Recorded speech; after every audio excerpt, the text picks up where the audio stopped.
Arunachala. Geologists say I am many million years old as the earth. There are others who think I am as old as the universe, as old as time and space. Some of them have come in search of me over the centuries. This is the story of one such person, a 16-year-old boy, when he came here.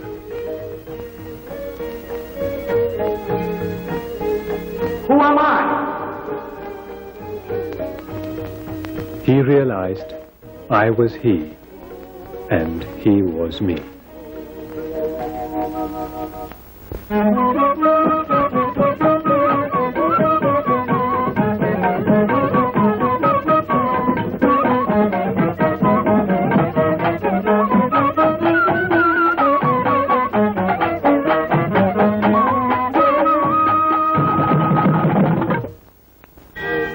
The Tiruvannamalai township and temple are on the foothills of Arunachala in Tamil Nadu. On the first day of September in the year of Christ 1896, a 16-year-old boy arrived here. He had come a long way. Arunachala Shiva, Arunachala Shiva.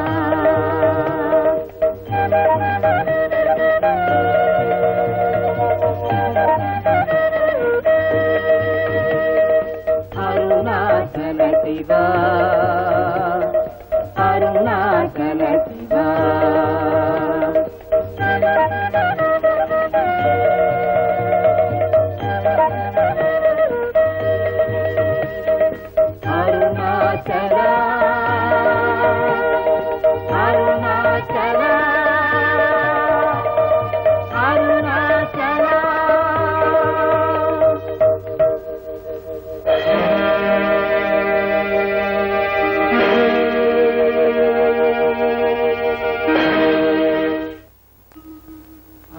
Sundaram போலகமும் நீயுமுற்று அபிநமாயிருப்போம்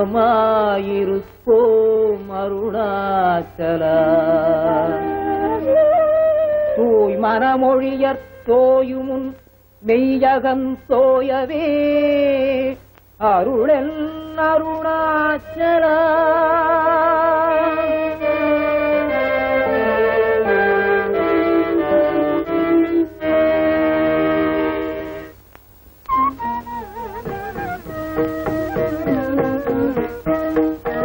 Sitting in meditation in the temple mandap, before long he found it was not all that peaceful around here.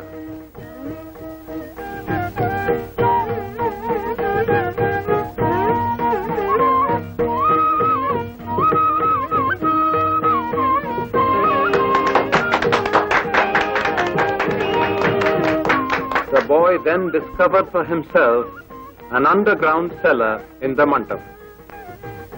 He sat in this dark hole near the lingam, lost in meditation. When people discovered him several weeks later, he was in bad shape physically, with insects feasting on his body. But he still remained in a trance. He then shifted to several corners of the temple, spending some weeks in each place.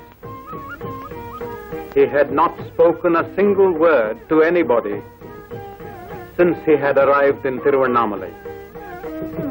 However, shortly after he shifted to a small temple on the outskirts of the town, he began to communicate.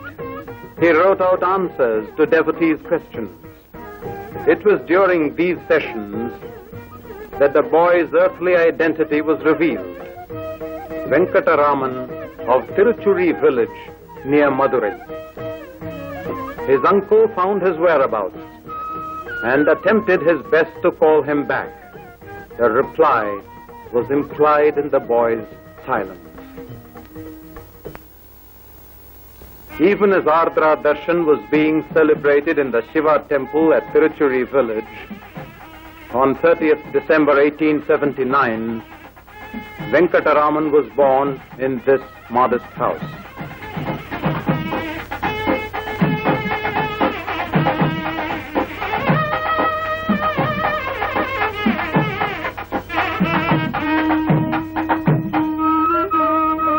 When Venkataraman was hardly 12, his father Sundaramayyar, an unlicensed pleader in the local court, passed away.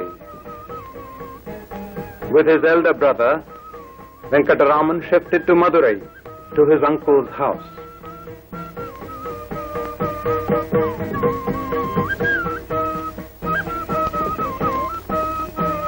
He went to the American Mission High School as an average student with no spectacular achievement, except as a rough and tough sportsman. One day, in 1896, while at home in Madurai, it happened most suddenly. I felt I was going to die. Why I should have so felt cannot now be explained by anything felt in my body. I said to myself mentally, now this has come. What does it mean? What is it that is dying? This body dies. But with the death of this body, am I dead? Is the body I? I feel the full force of my personality and even the sound I within myself, apart from the body. All this flashed before me vividly as living truth. 6 weeks after this death experience, as he calls it, Venkataraman left home, leaving a cryptic note not to search for him. He had dreamt of Arunachala and he wanted to be there, and that is how he had arrived.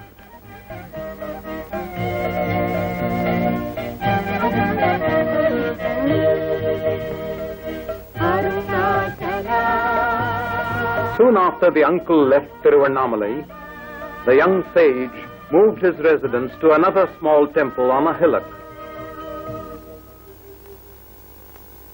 One day, the mother arrived and recognized her child. She remained there for many days, trying to persuade him to come back.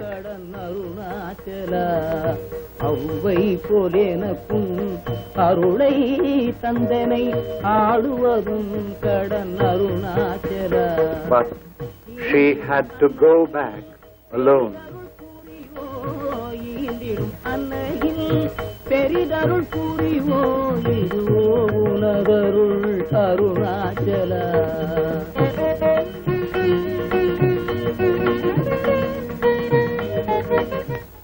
Later, the young sage moved to a tiny cave on the main Arunachala Hill, named after Saint Virupaksha, who had used the cave centuries ago.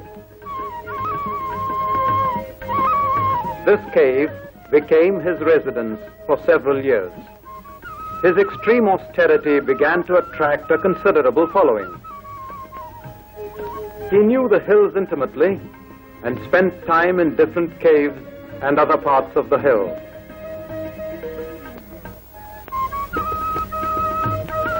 For 3 years since his arrival in Tiruvannamalai, he had remained silent.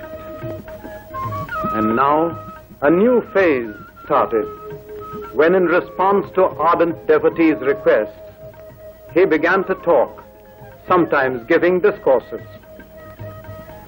Some of the devotees preserved these manuscripts, which were later published in various languages. A renowned Sanskrit poet and scholar, Ganapati Muni, by a sudden instinct, rushed and climbed the hill to meet the young sage of whom he had heard.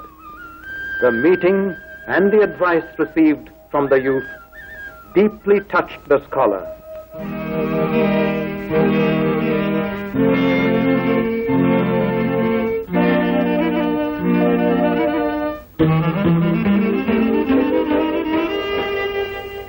It was Ganapati Muni who declared that henceforth The young sage would be known as Bhagavan Sri Ramana Maharshi.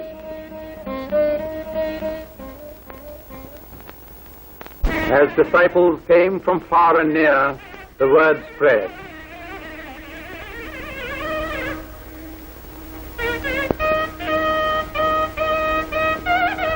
The Maharshi's extraordinary intellectual and spiritual accomplishments were revealed to the world through books in many languages. The Maharshi's mother, Alagammal, left her home and surroundings and came to stay with her ascetic son. The devotees got together and built a small room attached to a cave on a higher point in the hill for the Maharshi.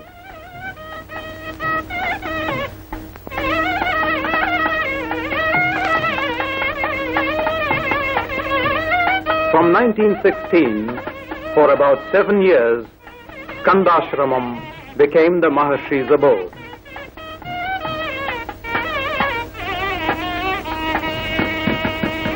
One day, in this ashram room in 1922, the mother was sick. The Maharshi sat by her side the whole day long till the end came. A disciple remarked, "She has passed away." The Maharshi corrected, "No, she has been absorbed." A modest thatched roof samadhi was built for the mother on the foot of the hill, which later developed as a temple and as the nucleus of the Ramanashramam.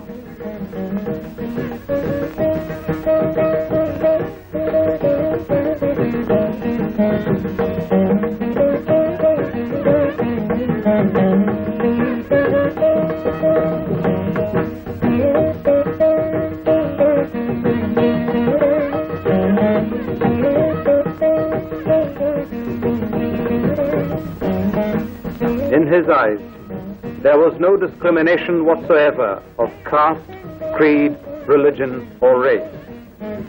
He was accessible to anyone who came to him.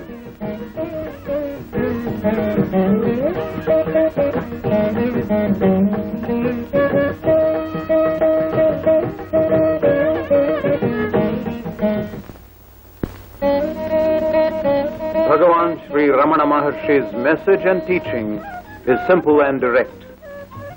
It does, however, need determination and effort. To him, all men are already realized souls. You have to merely remove the ignorance of not knowing yourself. The realization of the self, which is distinct from the body and the ego, can be achieved here and now by unswerving self-enquiry with the question, "Who am I?" There is no presupposition regarding the answer. The question, asked in right earnestness over a period of time, leads to realization. The Maharshi had less use for theoretical abstraction. As you cannot learn swimming by postal tuition, you cannot pursue spiritual inquiry by philosophical conceptualization. It has to be by direct practice of self-enquiry, leading to an experiential understanding of reality. The Maharshi arrived at such an understanding without the influence of textbooks, old or new. If his teaching was identical with the non-dualist theories of ancient rishis, it is not because of their influence, but because he discovered them through his own experience.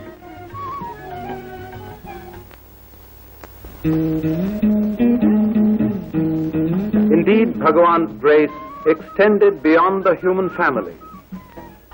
His identification and rapport was with all living things. Peacocks, cows, monkeys, dogs, and even snakes on the hillock treated him as a natural master, coming to him to play and receive eatables from him.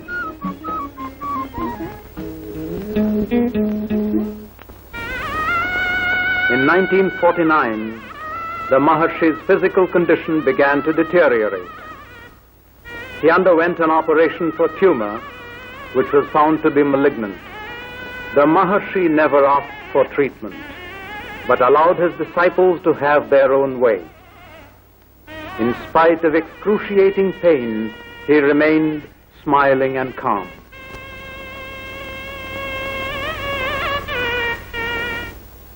On 14th April 1950, he attained Mahasamadhi. Ramanam Bhajegam, Ramanam Bhajegam. Exactly at the time of his Mahasamadhi, the observatory reported an unidentified meteor. The sparkling, radiant meteor flying across the sky was noticed and reported by several thousand people all over South India.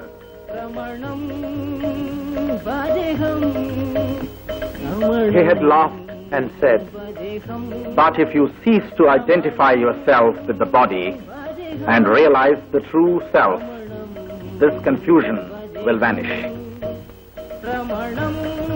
You are eternal, and others also will be found to be eternal. Until this is realized, there will always be grief due to false values. Yet people cried, Ramanam Bhajegam, Ramanam Bhajegam, Ramanam Bhajegam.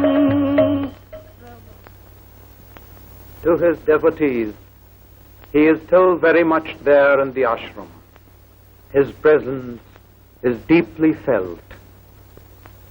Arunachala Shiva, Arunachala Shiva, Arunachala Shiva, Arunachala, Arunachala Shiva, Arunachala Shiva, Arunachala Shiva, Arunachala.